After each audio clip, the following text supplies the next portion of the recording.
സന്തോഷ് പണ്ഡിറ്റ് പോലൊരു കഥാപാത്രം ഉണ്ടായില്ലേ, നമ്മൾ വളരെ പെട്ടെന്ന് തിരിച്ചറിഞ്ഞു അയാളെ. അതിൽ ഇത്രയും അശ്ലീലം കേട്ടോ, അല്ലല്ല അങ്ങനെ ഒരു ഇത്രയും ഈ രീതിയിലുള്ള ആളാണ്. പിന്നെ അയാൾക്ക് ചില എന്തൊക്കെയോ കുഴപ്പങ്ങളുണ്ട്, ഒരു മാനസികമായിട്ടുള്ള എന്തൊക്കെയോ വിളിച്ചു പറയുന്ന ഒരാളായിട്ടൊക്കെയാണ് ഞാൻ അയാളെ മനസ്സിലാക്കിയിട്ടുള്ളത്. അയാൾ ഒരു അസഭ്യമോ ഒന്നും ചെയ്തിട്ടില്ല.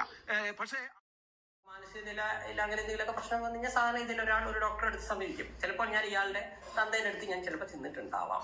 അപ്പോൾ ഇദ്ദേഹത്തിന്റെ അച്ഛൻ ഇദ്ദേഹത്തിന് പറഞ്ഞു കൊടുത്തിട്ടുണ്ടാവും, ഇവിടെ സന്തോഷ് വേണ്ടിയിട്ടൊക്കെ എന്റെ പേഷ്യന്റ് ആട്ടാ എന്ന് പറഞ്ഞപ്പോൾ ഇയാൾ ആ സത്യം മനസ്സിലാക്കുന്നു. ഇദ്ദേഹം ജനങ്ങളോട് പറയുന്നു. ചിലപ്പോൾ ഇദ്ദേഹത്തിന്റെ അച്ഛൻ അങ്ങനെ ഒരു സൈക്കോളജിസ്റ്റോ അല്ലെങ്കിൽ ഇത് പഠിച്ച ആളോ ആവണമെന്നില്ല. ചിലപ്പോൾ ഇദ്ദേഹത്തിന്റെ അച്ഛന്റെ അച്ഛൻ.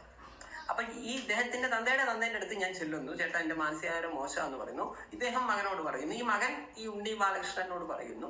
ഇത് മനസ്സിലാക്കുന്ന അദ്ദേഹം ഇപ്പോൾ പറയുന്നു, സന്തോഷ് പണ്ഡിറ്റ് മാനസിക നില അത്ര ശരിയല്ല എന്നാണ് ഞാൻ മനസ്സിലാക്കുന്നത് എന്ന് അദ്ദേഹം പറയുന്നു. എന്തായാലും ഇതിനൊരു ക്ലാരിഫിക്കേഷൻ എനിക്ക് തരണം എന്നാണ് എനിക്ക് ഇദ്ദേഹത്തോട് പറയാനുള്ളത്. നിങ്ങളിൽ വല്ല തെളിവ് നിങ്ങളുടെ അച്ഛൻ്റെ അടുത്തുനിന്നോ അച്ഛൻ്റെ അടുത്തുനിന്നോ ഒരു തെളിവുമായി വരണം ഇത് പറയാൻ ഞാൻ ആഗ്രഹിക്കുന്നു.